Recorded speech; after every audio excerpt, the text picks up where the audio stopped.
algunos puntos que están contenidos en la carta. Libro de la Biblia que, por cierto, disfruto mucho y siempre me habla de manera nueva. Y estoy tomando algunos puntos para que meditemos y hablemos sobre realidades importantes de nuestras vidas. Quise titular esta una aproximación al tema del pecado. Y estas son también algunas meditaciones en la epístola a los Hebreos. Una aproximación, yo iba a titular inicialmente, una aproximación al pecado, pero luego pensé que podía malinterpretarse porque, José Luis está diciendo que nos acerquemos al pecado. No, una aproximación al tema del pecado. Y quiero explicar en poquísimas palabras qué quiero decir cuando digo aproximación. Cuando se escribe un ensayo, cuando se escribe sobre algún tema, cuando uno habla de una aproximación, uno está queriendo decir, entre otras cosas, que es un tema amplio, que es un tema que puede ser abordado desde muchas ópticas, muchos enfoques, y que hay muchísimo que se puede decir acerca de él. Y que uno, en el espacio de 45 minutos, una hora, no pretende cubrir el tema. Uno pretende presentar ciertas ideas, ciertas reflexiones, ciertos enfoques que ayuden, que arrojen luz sobre el tema en sí y que nos acerquen, que nos aproximen a un entendimiento de él. Entonces es lo que yo quiero, ¿verdad? Mi objetivo no es ambicioso, pero sí espero que bien dirigido. Así que eso es lo que quiero decir con aproximación, ¿verdad? A ver si nos ayudamos a entender un poco más de este tema a la luz de ciertas cosas que dice la epístola a los Hebreos. Y solamente a manera de repaso, recordemos que esta carta se escribió a hermanos que estaban en un gran peligro, el peligro de volver atrás, el peligro de dejar a Cristo para volver a lo anterior, para volver a la religión judía, para volver a los sacrificios, al sacerdocio, a los ritos. Estaban por volver a lo rudimentario. Y el autor, en todos sus argumentos, le dice, óiganme, lo que está contenido en el Antiguo Testamento es un anuncio de lo que estábamos esperando. Y lo que estábamos esperando llegó. Lo que nuestra alma buscaba llegó. Lo que estábamos buscando ya lo encontramos. ¿Cuál es el sentido de volver atrás? Entonces, las palabras de Hebreos son duras por eso. Porque quieren hacer reaccionar a un grupo de hermanos que están en un gran peligro y que están a punto de tomar la decisión más desastrosa de su vida. Porque todo aquel que habiendo conocido a Cristo, todo aquel que habiendo oído de Él, por un momento considera volver atrás, o por un momento considera sustituirlo a Él con otra cosa, está a punto de cometer la peor decisión de su vida. Y como parte de los argumentos, el autor expone magistralmente sobre la excelencia y la unicidad de Cristo. Si usted quiere, si usted dice, Señor, ayúdame a enamorarme más de ti, yo no sé cómo el Señor le contestaría a usted, pero si usted me pregunta a mí, José Luis, yo quisiera enamorarme más de Cristo, ¿qué tú me recomiendas? Te voy a decir, léete Hebreos. Decíamos también que el Evangelio son buenas noticias por muchas razones. Si vamos a decir por qué el Evangelio son buenas noticias, llenaríamos una lista de muchas páginas y no agotaríamos todas las razones. Pero yo decía que una manera de verlo y una manera de expresarlo es que el Evangelio son buenas noticias porque el Evangelio ofrece exactamente lo que el alma anda buscando, esté consciente o no. Todo ser humano está en una búsqueda continua desde que nace hasta que muere. Y el Evangelio responde certeramente a el objeto de esa búsqueda. Así que el Evangelio te dice, si encontraste a Cristo, encontraste lo que tu alma ha estado buscando durante toda tu vida. El que encontró a Cristo ha descansado de su búsqueda. Y ahí veíamos las parábolas del tesoro encontrado y de la perla de gran valor. De hombre que va cruzando por un campo, encuentra un tesoro, se da cuenta de la magnitud, la belleza, la grandeza de lo que ha encontrado, va y vende todo lo que tiene y compra ese campo porque él entendió, aquí está lo que yo andaba buscando, lo voy a cambiar por todo lo otro. ¿Ya? Y hablábamos del dilema de nosotros los cristianos, el dilema, que habiendo dicho que encontramos a Cristo, habiendo dicho que lo que nuestra alma, excúsenme si gagueo, pero me he dado cuenta que cuando me emociona un tema, las palabras tienden a enredárseme, así que no me tomen en cuenta eso. El dilema, la contradicción de la vida de muchos de nosotros, que habiendo encontrado a Cristo, habiendo dicho lo que yo he estado buscando toda mi vida, lo he encontrado, parece como si no fuera así porque seguimos buscando.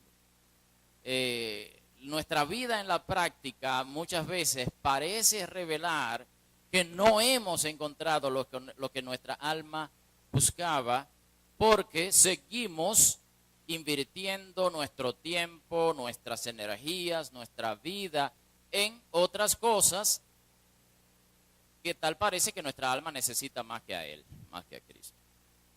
Y ahí veíamos la advertencia del autor,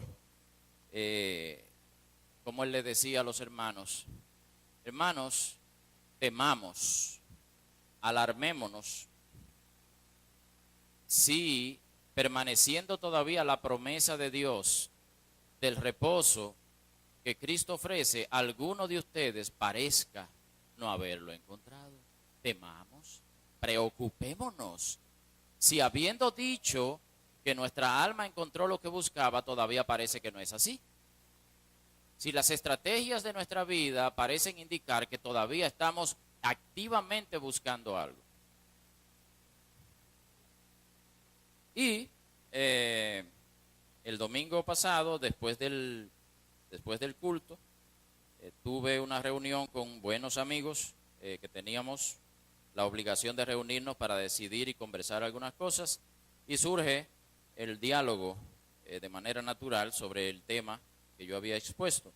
Y un buen amigo me preguntaba, oye, me gustaría, me he quedado pensando en el tema. Dice, y me surge la pregunta, ¿cómo? No estoy diciendo palabras exactas, pero la idea, ¿cómo yo sé para mi vida si estoy o no estoy en reposo? ¿Qué forma toma eso? Una pregunta que yo me hago muchas veces con diferentes temas. Yo siempre tiendo a hacer la pregunta, ¿qué forma toma eso? ¿Cómo se sabe? ¿Verdad? Porque hay que tratar de aterrizar los temas. Y yo espero que en los grupos, durante la semana, tratemos de hacer ese ejercicio de aterrizar los temas. Hermano, sí, ¿y cómo es eso? Dime, ¿y cómo tú vas en eso? ¿Y cómo tú te das cuenta? ¿Y cómo tú sabes que sí? ¿Y cómo tú sabes que no? Etcétera, ¿verdad? ¿Cómo yo me hago una idea de si estoy en reposo o no lo estoy? El reposo de Cristo. Porque ciertamente, y eso comentábamos en el grupo, ciertamente aquí no se está hablando del reposo de la inactividad. Lejos esté de nosotros pensar que el reposo de Cristo se trata de sentarse y no hacer nada. Yo puedo estar sentado, no hacer nada y estar muy lejos del reposo de Cristo. Por el contrario, yo puedo estar haciendo innumerables cosas, puedo estar en una constante actividad y podría estar haciéndolas desde y bajo el reposo que Cristo ofrece. Así que no se trata de inactividad. Dijimos unas cuantas cosas más y como caen dentro del tema de hoy, no las voy a decir, sino que más adelante las voy a retomar. Vamos a orar primero. Padre, te damos gracias. Nosotros no entendemos la grandeza del regalo que hemos recibido. Nosotros nos hemos acostumbrado, Señor, a leer tu palabra, a predicar tu palabra, y se nos ha hecho algo común, algo diario, algo que muchas veces de lo cual no sentimos el peso de la grandeza, el peso de del valor que tiene todo aquello que Cristo ha ganado para nosotros. Y perdemos, Señor, el significado de lo que es estar dirigiéndonos y estar en la compañía de un Dios infinito que ha decidido hacerse accesible a nosotros, acercarse a nosotros. Danos entendimiento, abre los ojos de nuestro espíritu para que te veamos. Y háblanos en esta mañana, porque como siempre lo necesitamos más de lo que nosotros mismos entendemos. En el nombre de Jesús te lo pedimos. Amén. Bien, así que realmente quisiera hablar un poquito del pecado en esta mañana, pero el pecado visto a la luz del tema que hemos estado tratando, a la luz de si el reposo de Cristo es o no es una realidad diaria y operante en nuestras vidas. Ciertamente hay un aspecto del pecado que hay que dejar claro para que no nos confundamos, y es el pecado como condición que quedó después de la caída. El pecado en términos teológicos, en términos de la rebelión contra Dios que ocurrió en el principio. Adán y Eva decidieron probar y ellos se convencieron, Satanás estuvo ahí, pero ellos dieron entrada ahí, quisieron cambiar a Dios, ¿verdad? Dejar a Dios y buscar un camino diferente, y por eso estamos metidos en este lío. No que ellos tengan la culpa de que tú y yo seamos pecadores, porque todos somos pecadores y somos responsables de nuestros pecados, pero está ese pecado que entró en el mundo, esa rebelión contra Dios que pasó a toda la humanidad, y la condición en que todo ser humano sin Dios se encuentra. La humanidad está bajo pecado, la humanidad está rebelada contra Dios, y eso es una condición que ningún ser humano puede cambiar por sí mismo. Todos caímos, todos estamos ahí, y nadie puede salir por sus propios medios. El pecado tiene ese aspecto universal.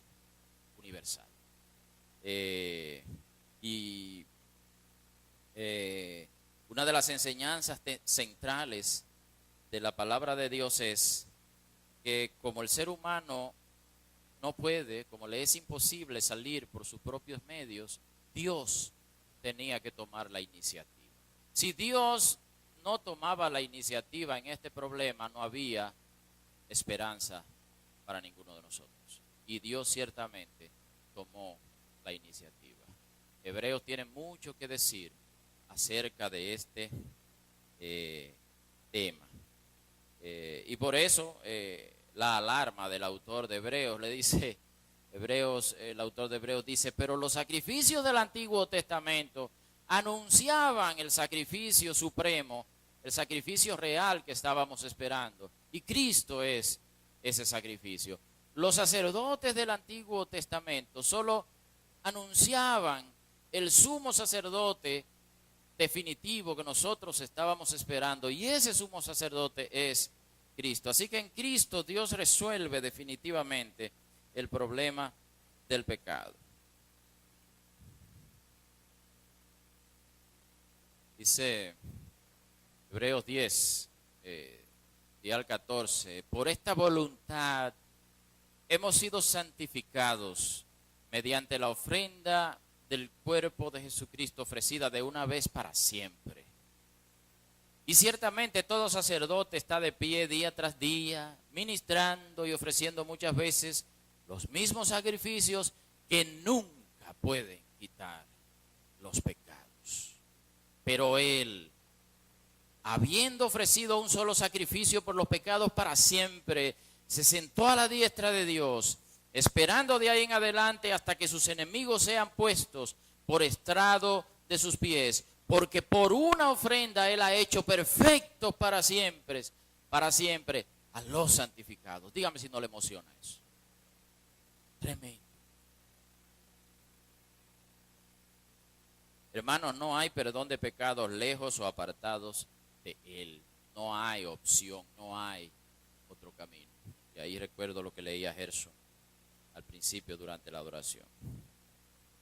En esta parte del tema podemos decir que todo aquel que se ha acercado seriamente a Dios a través de Cristo, haciendo de Él su reposo y felicidad, no está bajo pecado, no está bajo la ira de Dios, sino bajo su gracia.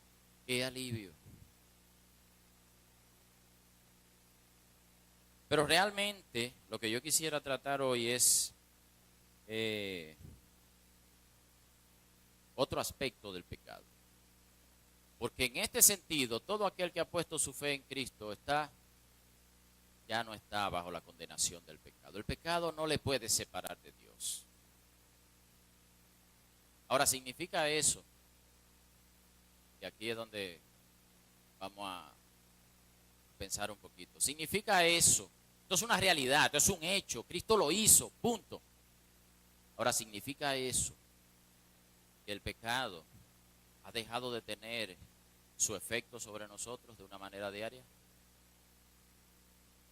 ¿Estamos totalmente libres del pecado? ¿Tiene el pecado una influencia en nuestra vida diaria? Mucho más de lo que nosotros estamos dispuestos a admitir.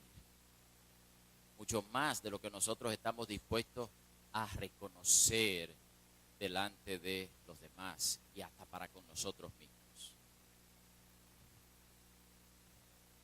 El pecado como condición que nos mantenía sin posibilidad de acercarnos a Dios está resuelto en Cristo. Pero esto no significa que el pecado no tenga influencia sobre nosotros o que la lucha contra el pecado haya desaparecido. De hecho, mientras más usted se acerca a Cristo, mientras más conciencia usted tiene de Él, mayor conciencia tiene de la profundidad y de lo feo que hay ahí adentro, en el corazón suyo y mío.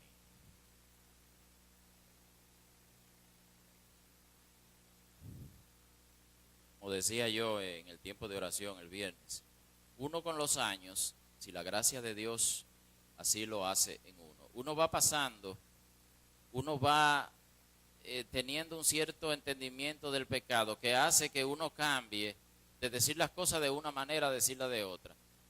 Cuando yo vine al Señor, era fácil para mí, porque la Biblia lo dice, todos somos pecadores. Y decir, sí, es verdad, yo soy pecador. Pero a medida que uno va viendo lo que hay adentro, la manera en que uno funciona, la manera en que uno trata de sustituir a Cristo con otras cosas, uno termina diciendo, o mejor dicho, tiene más sentido para uno cuando Pablo dice, Cristo Jesús vino al mundo a salvar a los pecadores, de los cuales yo soy el primero. Eso era un puro versículo para mí al principio, en los primeros años de mi fe. En los últimos años de mi fe, ese versículo es para mí. Y como he dicho en otras ocasiones, hermano, yo antes tenía necesidad de ver mucho el comportamiento de ustedes para hablar del pecado, y ya yo no tengo ninguna necesidad de verlos a ustedes para hablar del pecado, porque me basta con quedarme viendo hacia el interior mío. Esto es un cambio que uno va viendo, es algo que se va produciendo en el corazón de uno, si uno permite que Dios trabaje. Si tú de verdad de corazón le dices, Señor, muéstrame qué es lo que hay ahí. No es agradable la visión. Así que Hebreos tiene mucho que decir acerca del pecado, pero a la luz de Hebreos el pecado se ve de una manera más específica, más reveladora para mí, y que me habla de manera más personal y que me ayuda a evaluarme a mí mismo. Solamente les pongo dos pasajes aquí de Hebreos que menciona el pecado, que nos habla de la realidad del pecado. Dice Hebreos 3, 12 y 13, tened cuidado, hermanos, no sea que en alguno de vosotros haya un corazón malo de incredulidad para apartarse del Dios vivo. Tened cuidado, hermanos. No, porque eso es a no creyente que se escribió. No, no, no, no, no, no. Tened cuidado, hermanos. No sea que en alguno de vosotros haya un corazón malo de incredulidad para apartarse del Dios vivo. Antes, exhortaos los unos a los otros cada día, mientras todavía se dice hoy. No sea que alguno de vosotros sea endurecido por el engaño del pecado. Hermano, eso es un peligro diario. Ser endurecido por el engaño del pecado. Alejarse de Cristo de tal manera que usted no tiene idea de que se ha alejado hasta ese punto. Y algo grande tiene que suceder para sacudirlo a usted y usted darse cuenta, ¿y qué es lo que ha pasado? ¿Y a dónde he llegado? Entonces, tened cuidado, presten atención, examínense. No se crean que las amonestaciones de Dios son para los demás. Sepa que son para usted. Y más adelante, pues yo no voy a llegar hasta allá, eso está en el capítulo 12, yo no estoy haciendo un estudio de Hebreos. Considerad pues a aquel que soportó tal hostilidad de los pecadores contra sí mismo, para que no os canséis ni os desaniméis en vuestro corazón, porque todavía en vuestra lucha contra el pecado no habéis resistido hasta el punto de derramar sangre. No, porque el pecado no tiene influencia sobre el cristiano. Mire cuál es el tipo de lucha que el cristiano debe tener contra el pecado, hasta el punto de derramar sangre. Y aquí es donde yo quiero entrar un poquito en materia. Aquí es donde yo quiero tratar de aproximarme al tema del pecado de una forma un poco diferente para ver si el Señor nos permite arrojar un poquito de luz sobre el tema. Para ver si Dios nos permite dejar de ver el pecado como simplemente como hechos aislados, como meros hechos que son malos, hechos que ofenden a Dios. Todo eso es verdad. Todo pecado es malo.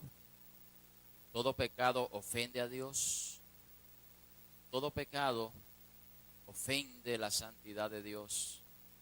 Todo pecado causa un daño en el corazón tuyo y posiblemente en la vida de otro.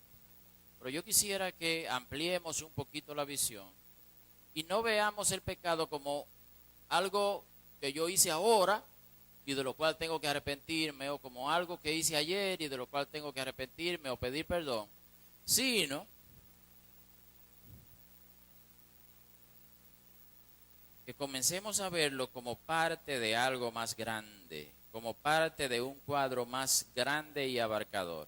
En Hebreos, y yo creo que en la Biblia completa, el concepto del pecado va siempre unido al problema de apartarse, de alejarse de Dios, de resolver nuestra vida a nuestra manera, de procurarnos la felicidad y el reposo sin Él. El pecado siempre está asociado a una estrategia del alma para procurarse la felicidad y el reposo que busca.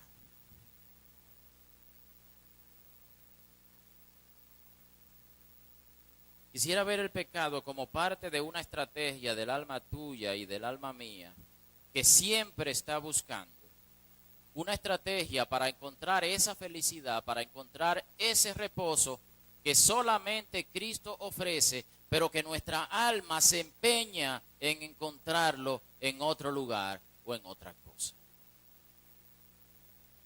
El pecado es más que un hecho aislado. El pecado es toda una estrategia diseñada por el alma tuya y por el alma mía. Estoy hablando del pecado en el sentido individual en que se manifiesta en ti y en mí.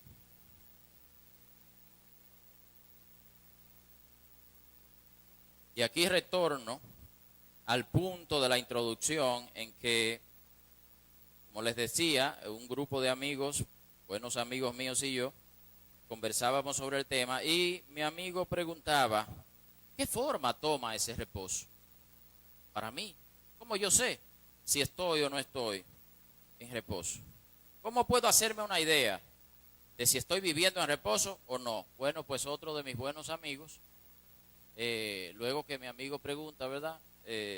Mi otro amigo dice, quizás una forma en que podríamos tener una idea de si estamos o no en reposo sería hacernos la siguiente pregunta.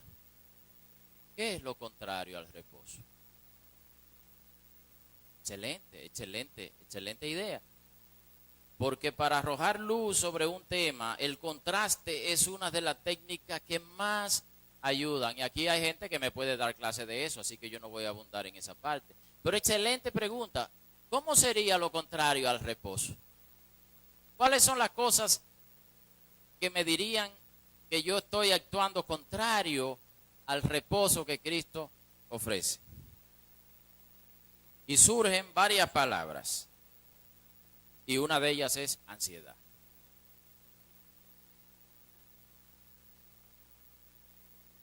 Una obra hecha, una vida vivida en ansiedad revela que no estoy encontrando mi reposo en Cristo, sino que estoy afanado tratando de encontrar reposo en otras cosas.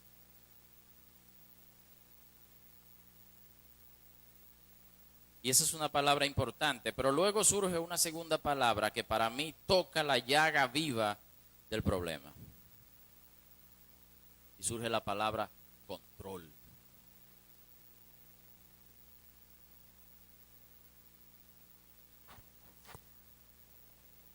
Si lo que yo estoy haciendo, si la manera en que estoy viviendo es parte de una estrategia de control, de una estrategia que yo he diseñado para que las cosas salgan a mi manera, para que las circunstancias y los demás cooperen, para que yo obtenga la felicidad y el reposo que busco fuera de Cristo, entonces estamos hablando de un modo de vida que no está fundamentado en el reposo de Cristo.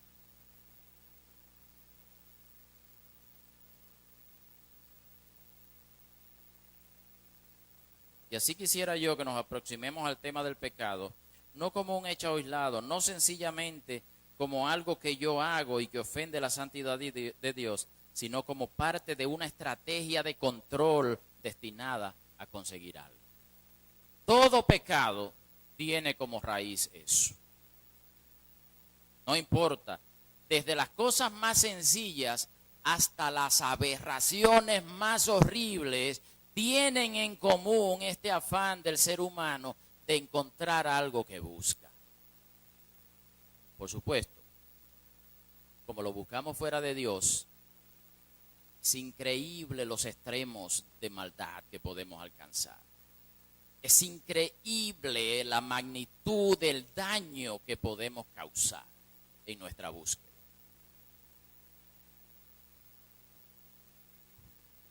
Estrategia de control destinada a conseguir algo que busco. ¿Control de qué? De mi propia vida, de los demás, de las circunstancias, etc. Estrategia de control para hacer que mi vida funcione de la manera en que yo la he concebido y yo la he diseñado. Porque cuando mi reposo no está en Cristo, de alguna manera yo tengo que procurarme la felicidad y el reposo que mi alma no está encontrando en Él.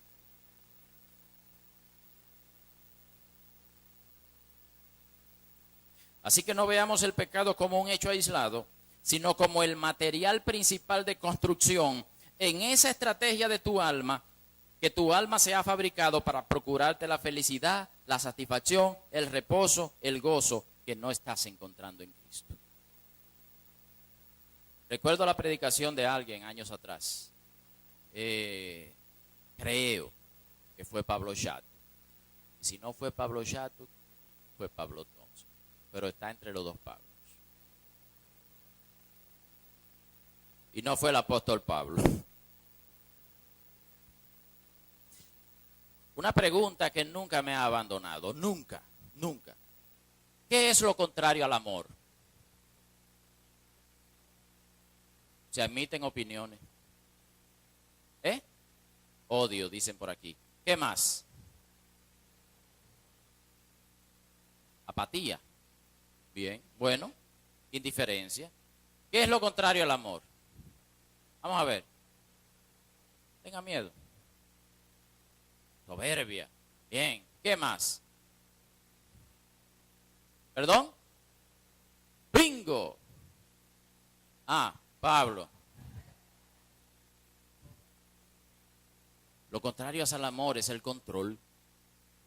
Todas esas cosas que ustedes mencionaron son horribles y son pecaminosas y se derivan de eso. Pero lo contrario al amor es el control.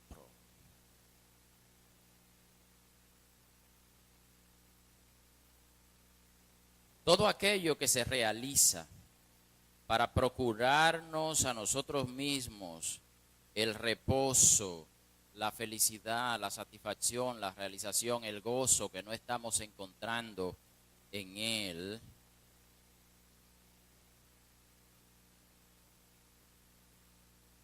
es pecado. Todo aquello que se realiza para procurarnos el reposo fuera de Cristo es pecado. Y no recuerdo la cita, pero el apóstol Pablo decía, todo aquello que no procede de fe es pecado. ¿Se dan cuenta cuán simplista es nuestro concepto del pecado? Todo aquello que no procede de una búsqueda genuina para encontrar nuestro reposo en Cristo es pecado. Aún las mejores cosas. Las mejores cosas que hacemos en nuestra vida, las que la sociedad aprueba, si no son hechas desde un corazón que ya ha encontrado su reposo y su felicidad en Cristo, posiblemente son la expresión de la estructura de pecado de tu corazón. Cosas buenas todas, la familia, el trabajo, el ministerio, etcétera, etcétera, etcétera, etcétera. Matrimonio, noviazgo. La lista es infinita.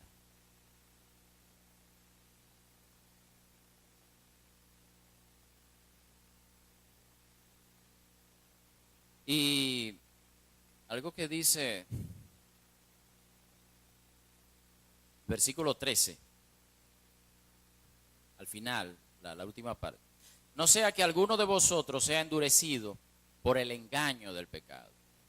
Quisiera hablar un poquito de esa parte, el engaño del pecado. Y sé que no hace mucho en una predicación se mencionó, no recuerdo exactamente quién lo dijo, pero es algo en lo que yo he pensado mucho tiempo. En el último par de años he pensado mucho en esto. Todos nosotros tenemos estas estrategias de pecado, estas tendencias del corazón que se repiten una y otra y otra y otra vez. Esas cosas que usted cree que las ha superado o que Dios ya le ha librado completamente de ellas, pero cuando usted más descuidado está, ¡pum!, otra vez. Hace una semana y pico, yo dije algo, peor, no solo lo dije, lo escribí, lo mandé por un correo. Palabras duras, que se veían muy bien, pues yo estaba diciendo cosas que eran verdad, pero no estaba considerando que yo estaba dirigiéndome a seres humanos, estaba dirigiéndome a personas creadas a la imagen de Dios, estaba dirigiéndome a hermanos queridos en la fe. Y cuando una de las hermanas me contesta y yo percibo el dolor que ella sintió de que yo le hablara así, eso me tumbó. Me tomó desprevenido. Y hasta que no pude hablar con ella y pedirle perdón y decirle, mira, otra vez lo hice. Ese soy yo, así es que yo reacciono. Dios puso gracia en el corazón de esa hermana y con gracia me trató y ahora estamos mejor que antes, porque Dios hace esos milagros. Pero me tumbó darme cuenta, reaccionar de esa manera, ver que eso está en mí, que posiblemente lo voy a llevar hasta la muerte, porque es una estructura arraigada en el corazón, porque mi alma aprendió a funcionar de esa manera. Mi alma aprendió a procurarse el reposo y la felicidad de una manera muy específica, y eso siempre está ahí. Y siempre tiene que estar siendo llevado a la cruz, al pie, a la cruz de Cristo. Ahora, este pasaje nos habla del engaño del pecado. Y yo digo, al fin y al cabo, si ya el pecado no tiene poder para separarnos de Dios, si ya el pecado no nos puede negar el acceso al cielo, si ya todos aquellos que hemos creído en Cristo estamos libres de su condenación, ¿por qué todavía el pecado tiene este poder, tiene esta influencia marcada en la vida de cada uno de nosotros? Yo creo que entiendo un poquito de la respuesta a esa pregunta. ¿En qué se basan? Y voy a empezar con otra pregunta. ¿En qué se basan las estrategias de control que hemos desarrollado a lo largo de nuestra vida? ¿En qué se basan? Cuando Adán y Eva pecaron, ¿qué sucedió?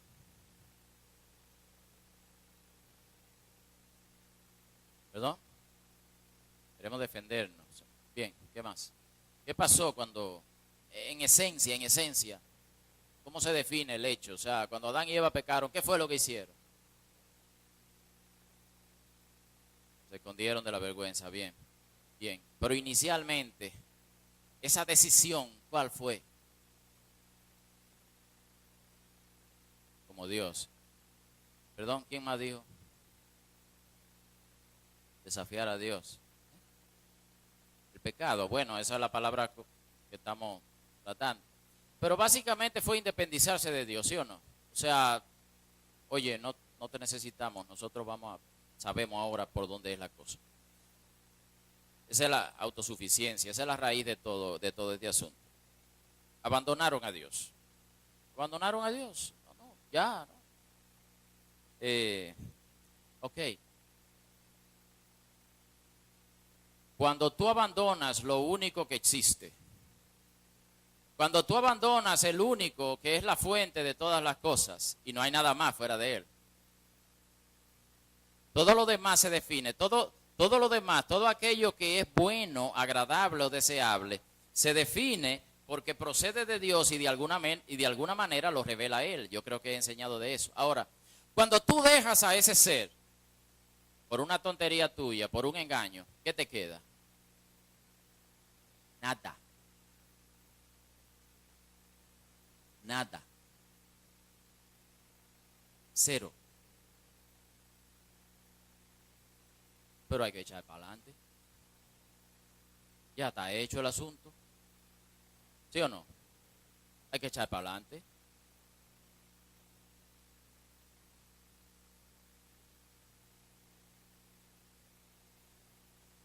¿Y qué le queda al ser humano? Un enorme vacío, una búsqueda constante e insaciable para encontrar algo que por lo menos aliviara la ausencia que nos quedó. Y en eso está la humanidad desde esa época hasta el día de hoy.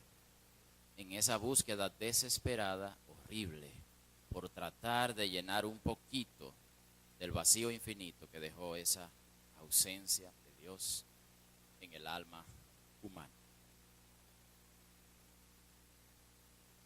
Ahora, ¿cuál es el poder del pecado entonces en nuestra vida diaria? La promesa que nos hace. Lo que ofrece. Porque el pecado ofrece algo. El pecado hace una promesa al alma que busca. Usted preguntará, pero ¿por qué eso tiene tanta fuerza en mi vida? ¿Por qué a mí se me hace tan difícil resistir eso? Porque eso está prometiéndole a tu alma que le va a dar algo que ella está buscando. ¿Y por qué es un engaño? Porque lo promete, pero no lo puede cumplir. No puede. Pero el engaño es tan fuerte que usted comprueba, usted lo hace, ¿verdad? Usted cae en eso porque su alma le está diciendo que sí, yo voy a encontrar algo de alivio en eso, yo voy a encontrar algo de reposo, voy a encontrar algo de felicidad. Usted se da cuenta luego que era un engaño, que no pudo, que le duró un momento, pero luego pasó, pero usted lo vuelve a hacer, porque el engaño es tan grande que usted lo intenta una y otra vez. No, ahora sí. No, ahora sí. Lo que pasa es que yo no lo hice bien la otra vez, pero ahora sí. Y otra vez, y otra vez. Por eso el engaño, por eso el pecado es repetitivo, por eso el pecado casi siempre se presenta en la manera de una adicción. Porque usted cree que solamente las adicciones son a las sustancias, las adicciones son a todo. Todo aquello que le promete a su alma algo de reposo, de satisfacción, todo aquello que le promete a su alma lo que usted dejó de tener cuando abandonó a Dios, se convierte en una adicción porque usted va una y otra vez y otra vez y otra vez a tratar de conseguir algo de eso y otra vez, y cada vez necesita un poquito más, un poquito más, un poquito más. Todo puede ser una adicción. A uno le gusta acallar la conciencia pensando, no, yo no uso droga, no, yo no tomo alcohol, no. Todos nosotros somos adictos a algo, todos, sin excepción. Usted es adicto a algo, yo se lo digo. Usted es adicto a algo.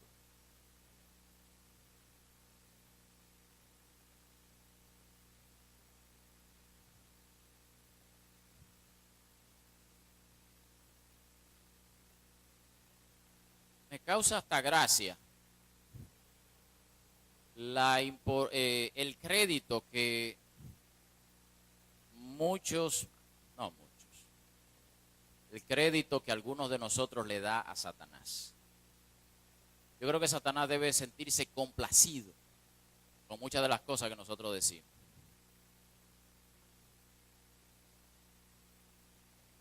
Porque muchas veces estamos repitiendo esa estructura de pecado y estamos diciendo, no, eso fue Satanás, eso es Satanás que no me deja tranquilo.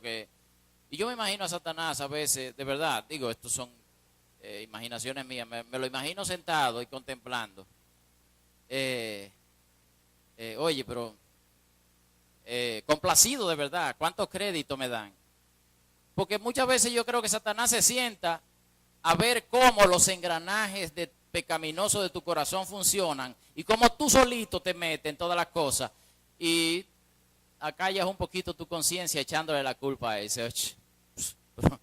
Yo no he hecho nada, ¿qué es lo que está hablando de mí? Yo no he hecho nada, ese metió solito en eso, ese mete todos los días en ese asunto. Sí.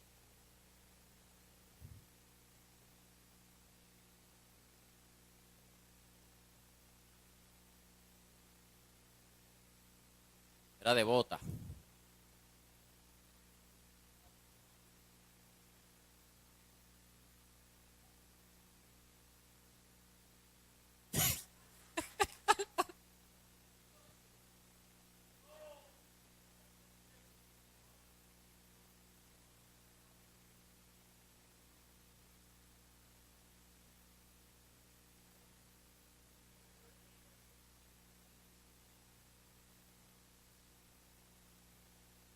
Es real.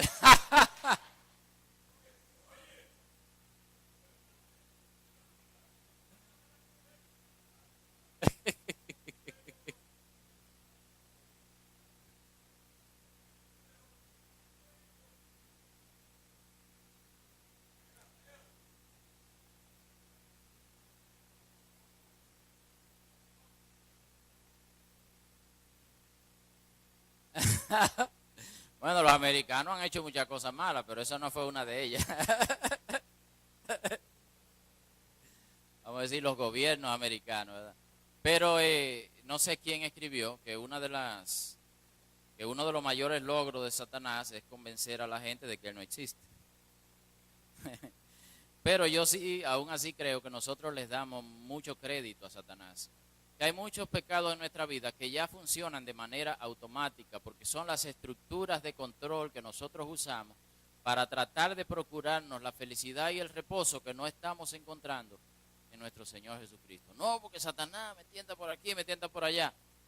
Muchas veces yo creo que de verdad Satanás se sienta a ver cómo nosotros nos metemos solitos en nuestros asuntos. Ahora, si él ve, creo, eso sí también creo yo, si él ve que en algún momento estamos como por ponerle resistencia a esas estructuras, Me imagino que él dice, espérate, aquí hay posibilidades como de que ellos cambien de dirección, déjame intervenir un poquito, no vaya a hacer cosas que se libre, no vaya a hacer cosas que empiece a pensar diferente, ¿verdad? Y en ese sentido, léanse la carta del diablo a su sobrino de C.S. Lewis, que tiene un humor tremendo, pero tiene unas verdades también interesantísimas. O hay quien piensa, ¿verdad? No, el Señor me está metiendo en una situación para fortalecer mi fe, etcétera. Ciertamente las pruebas son medios que Dios usa para fortalecer nuestra fe, pero dice claramente la Biblia que la tentación o el poder que el pecado tiene sobre nosotros no tiene nada que ver con el plan que Dios tenga para con nosotros. Y esto solamente lo leo así rápido. Que nadie diga, dice Santiago, cuando es tentado, soy tentado por Dios, porque Dios no puede ser tentado por el mal y Él mismo no tienta a nadie, sino que cada uno, y esta es la parte importante, sino que cada uno es tentado cuando es llevado y seducido por su propia pasión. Hermano, el poder del pecado no está en el pecado mismo, está dentro de nosotros, en la búsqueda que está presente en cada ser humano, y los demonios lo único que hacen es explotar esa realidad. ¿Por qué hay cosas que son tentación para ti y para mí no? Y yo creo que voy a entrar en eso casi. Después, ciertamente, cuando la pasión ha concebido,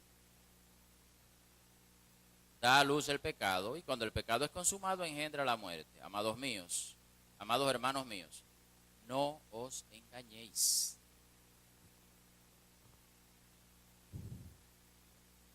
¿Por qué creen ustedes, como decía, que nuestras tendencias pecaminosas difieren? ¿Por qué lo que a ti te tienta, a mí no? O viceversa. Porque hay dos cosas. Todos somos pecadores, ¿cierto? Pero el pecado toma formas diferentes en todos nosotros. Y dicho de otra manera, no a todos nos tientan las mismas cosas. Nuestras debilidades difieren. Todos somos pecadores. Esta verdad podríamos expresarla de la siguiente manera. Todos nosotros tenemos algo en común.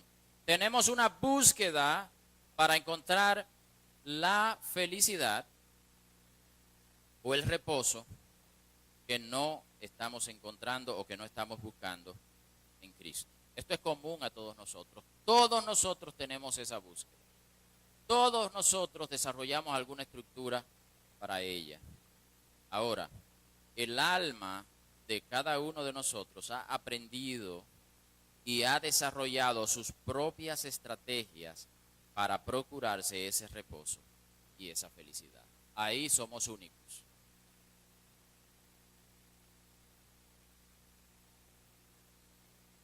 La estrategia del corazón de cada uno de nosotros es única, es diferente a la de los demás. Y esa estrategia de pecado, esa estrategia de control es diferente por varias razones.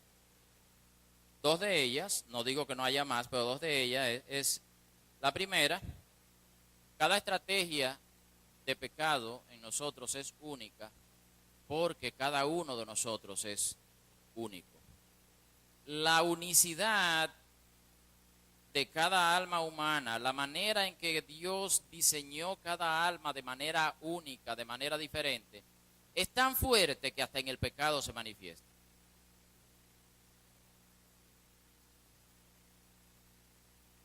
Pero la principal razón de las dos es, creo yo, que el alma, en su tarea de fabricar su propia estrategia para encontrar el reposo, la felicidad, se ha servido de circunstancias que son únicas a cada uno de nosotros.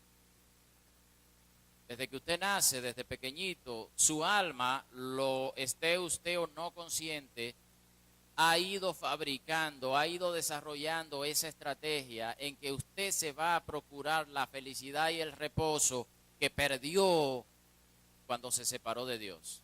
Y el pecado es heredado en cada uno de nosotros. Todos nosotros nacemos separados de Dios, nacemos espiritualmente muertos. Así que automáticamente una persona nace, su alma comienza a desarrollar esa estrategia de control, esa estrategia de pecado. Dice la Biblia, la necedad está en el corazón del muchacho, eso empieza desde el principio.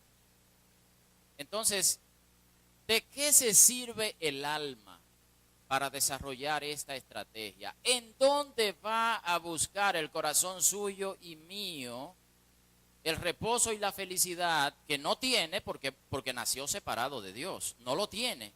Tiene que empezar inmediatamente a desarrollar esa estructura. ¿De dónde la va a fabricar? ¿De dónde? De lo que encuentra a su alrededor. De las circunstancias que son propias a su vida y que son únicas para todos y cada uno de nosotros. Usted se va a servir de sus padres, usted se va a servir de su entorno familiar, usted se va a servir de sus experiencias, sean positivas o sean negativas, usted se va a servir de la escuela, usted se va a servir de todo lo que es parte de su mundo. Así que, en un sentido, hemos tenido razón cuando decimos que necesitamos conocer nuestra historia, y los psicólogos nos pueden hablar de esto. Necesitamos conocer nuestra historia, necesitamos saber por qué yo soy como soy hoy día. Y ahí hay que entender cómo me trató mi papá, cómo me trató mi mamá, cuáles son los dolores que yo traigo de ellos, o cuáles son las cosas muy buenas que ellos hicieron por mí y que han influido positivamente, cuáles son las cosas que han influido negativamente. En ese sentido hemos tenido razón. Hay que conocer nuestra historia, hay que saber cuáles son los elementos que nuestra alma ha usado desde el principio de nuestra vida para fabricarse a la medida esa estructura de control, esa estructura de pecado con que tú vas a intentar llenar el vacío infinito que Dios ha dejado en el corazón por el hecho de que tú no lo quieres a Él. Hay que entender eso. Ahora, lo que yo creo que hemos fallado y que tenemos que, en los grupos y aquí y de diferentes maneras, tenemos que corregir un fallo que yo creo, algo que hemos malentendido. Que el hecho de conocer nuestra historia, que el hecho de saber cómo mi papá o mi mamá me afectaron, cómo un tío, una tía, cómo una maestra mala, etcétera, etcétera, influyó sobre la estrategia de pecado que yo desarrollé. Tenemos que quitar la idea, hermano, de que ellos son los culpables de que nosotros pequemos de esa manera. No.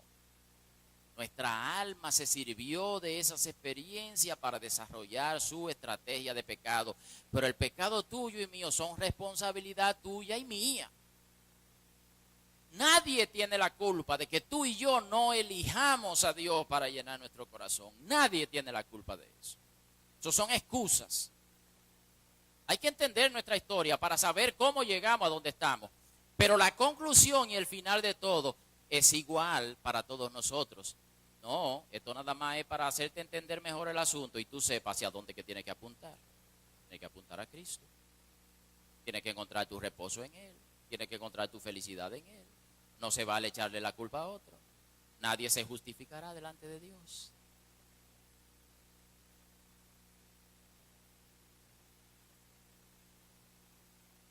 Y no, bueno, quiero ya prolongarme mucho más. Solamente que no quiero terminar sin tocar un tema, una parte de este tema, y es el que tiene que ver con el daño que dejan a su paso nuestras estrategias de control, nuestras estrategias de pecado. Hermanos, hay un rastro de destrucción en el mundo. Vemos el mundo y por donde quiera nos sale al encuentro el daño, las consecuencias que ha dejado y que sigue dejando la búsqueda del ser humano, las estrategias pecaminosas del ser humano. Dice la Biblia que la creación gime deseando ser liberada de la esclavitud a la que nosotros la hemos sometido en nuestra búsqueda.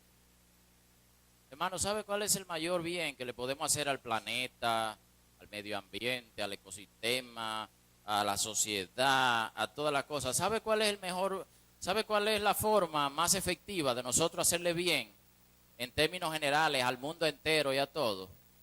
Que usted y yo cada día encontremos más nuestro reposo en Jesucristo. El planeta va a respirar. La creación entera de Dios respira de alivio si usted y yo cada día nos ocupamos de encontrar nuestro reposo en el Señor Jesucristo.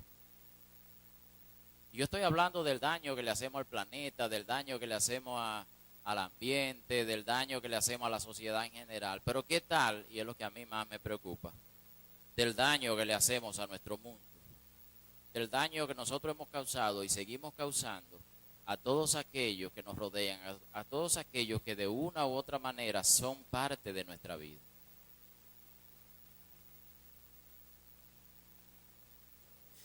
Hermanos, ¿de qué se alimentan nuestras estrategias de pecado? Básicamente de gente. Las estrategias de pecado son un engranaje que siempre necesitan estar moliendo algo. ¿Y sabe lo que muelen? Más que nada, gente, almas humanas. Gente creada a la imagen de Dios, gente por la que Cristo murió. Y nosotros la usamos como parte de nuestras estrategias para que nos llenen un poquito a nosotros. De diferentes maneras. ¿Saben qué es lo que yo más lamento en la vida mía? A medida que los años pasan y hago un recuento y me analizo a mí mismo. El daño que he causado a lo largo de los años de mi vida. Con mis palabras, con lo que hago, con lo que dejo de hacer, con mis actitudes, con mis decisiones. Y aquí viene el asunto de qué es lo contrario del amor. ¿Es el odio? No. ¿Odio yo a mi esposa? No lo creo. Yo no la odio a ella. Pero de cuántas maneras y cuántas veces cada día yo trato de controlarla para que ella de alguna manera contribuya a llenar un poquito de ese desasosiego que está en el alma. Y eso me duele. Porque lo hago otra vez. Y otra vez. Y otra vez. Y ella es la que más sufre porque es la que está conmigo todos los días. Pero aquellos que están conmigo unas cuantas horas al día también sufren, en menor medida, pero también sufren.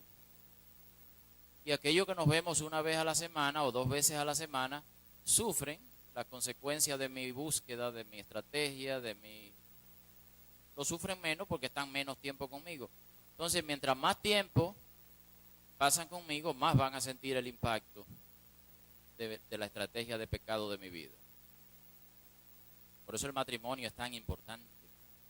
Por eso el matrimonio es quizás la herramienta principal con que Dios te quiere guiar hacia el amor. Yo creo que he venido a apreciar más el matrimonio en los últimos tiempos.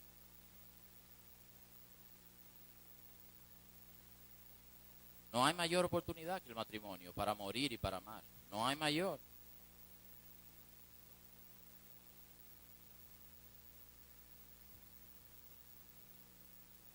A veces recuerdo cosas que he hecho o que he dicho y que han causado dolor y que han herido a gente que amo y me duele. Me duele. Cosas aún que han pasado. Pecados que Dios ha perdonado en Cristo, pero me duelen porque yo sé que han dejado una huella, yo sé que han causado daño, yo sé que han causado dolor, me duele. ¿Y qué tal cuando la persona herida ya no está para tratar de compensar el daño? Yo no sé si a ustedes le ha pasado. ¿Qué tal si ya se murió?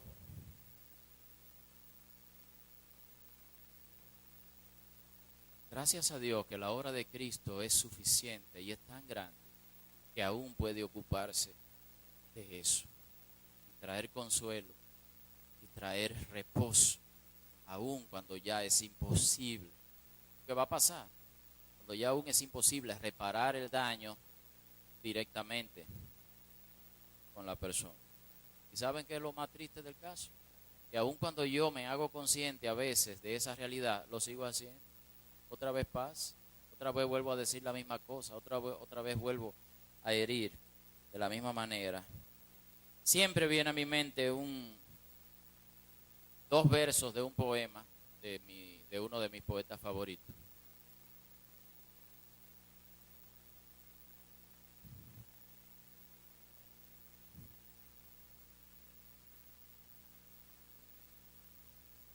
Eso muchas veces expresa como yo me siento. cuando recuerdo ciertas cosas.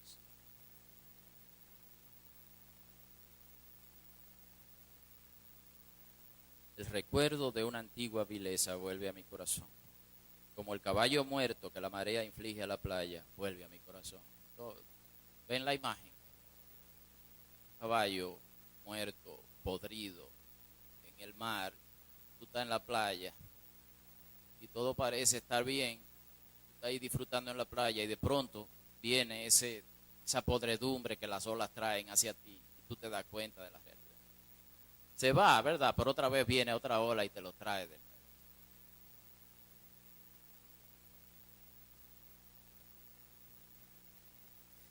Cada tipo de estrategia deja sus propios daños.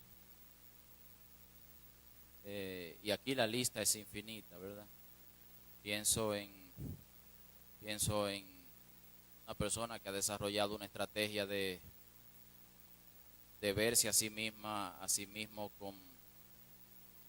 que tiene cierta imagen de superioridad sobre sí mismo, que trata de siempre estar al mando, de siempre estar diciéndole a los demás por dónde es que deben de ir. Alguien que ha aprendido a que los demás sigan sus órdenes. Pienso en el tipo de daño que puede producir eso a lo largo de los años en las relaciones, en la vida de las personas. Pienso en la estrategia contraria de alguien que no enfrenta, de alguien que no confronta a nadie, de alguien que se ha acostumbrado a estar siempre ahí en silencio, siempre tímido. Se ven muy diferentes las dos estrategias, pero tienen la misma raíz y las dos causan daño de diferentes maneras. Las dos.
Bueno, esas son de las situaciones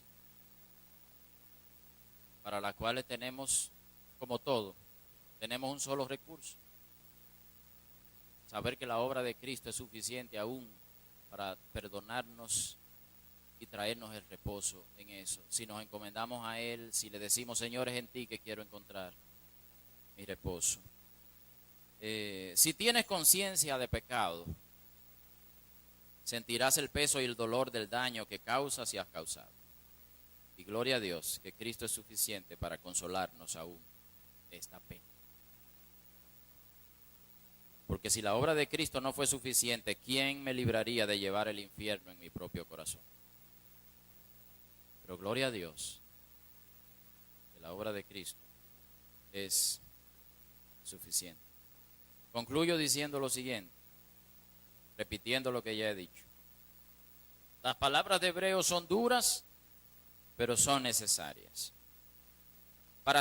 Son necesarias para hacer reaccionar el corazón de hermanos que están al borde de cometer el error de sus vidas. Un error, un peligro en el cual nosotros estamos día tras día. Porque en el caso de ellos era algo muy específico. Estaban en peligro de dejar a Cristo para regresar a la religión judía. En el caso de nosotros estamos diariamente en peligro de dejar a Cristo para ir a encontrar el reposo y la felicidad en otras cosas. Este tema, estas palabras de Hebreos son duras, pero el propósito no es desanimar ni condenar, sino encaminar el corazón en la dirección correcta. Este tema del pecado es duro y es pesado, pero es necesario para hacernos tomar conciencia de lo malvado de nuestras estrategias que intentan procurarnos el reposo y la felicidad fuera de Cristo. Pero el propósito de estas palabras no es dejarnos en la desesperación, sino demostrarnos a aquel en quien está la respuesta a la tragedia humana. Aquel que es el único en quien se encuentra el verdadero y duradero reposo. En otras palabras, estas amonestaciones quieren hacernos que apuntemos en la dirección correcta. ¿Y cuál es la dirección correcta? Es sumamente fácil saber cuál es la dirección correcta, porque siempre está apuntando hacia la misma persona, Jesús. ¿Cómo tú sabes si estás en la dirección correcta? Bueno, si hacia donde tú vas está Jesús, tú estás en la dirección correcta. Cualquier otra es equivocada. No es que sea fácil, pero es sencillo.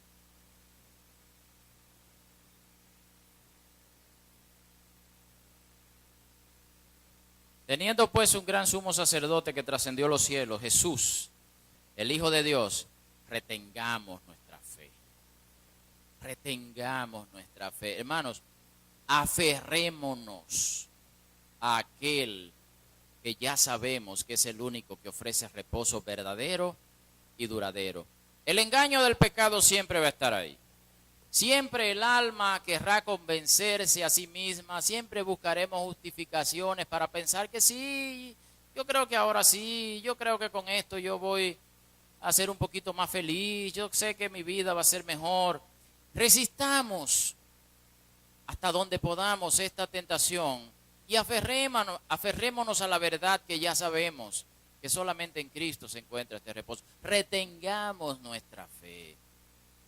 Y mira que da la idea de que no es que sea sencillo, no es que ocurre automáticamente, no ocurre de manera mágica, no, retengamos, hay un esfuerzo, para retener algo hay un esfuerzo que hay que hacer, no un esfuerzo de obras, un esfuerzo de fe, un esfuerzo de aferrarse a creer algo y a repetírselo continuamente, día a día, a resistir las estructuras de pecado que están instaladas en nuestra alma, resistirla y retener la verdad.